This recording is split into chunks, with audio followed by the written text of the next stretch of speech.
கண்ணுபட போகும் என்று பொத்தி வச்ச பூங்குயிலே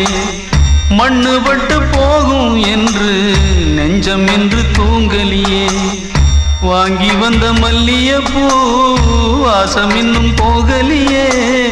வந்த கால பள்ளம் இன்னும் மண்ணெடு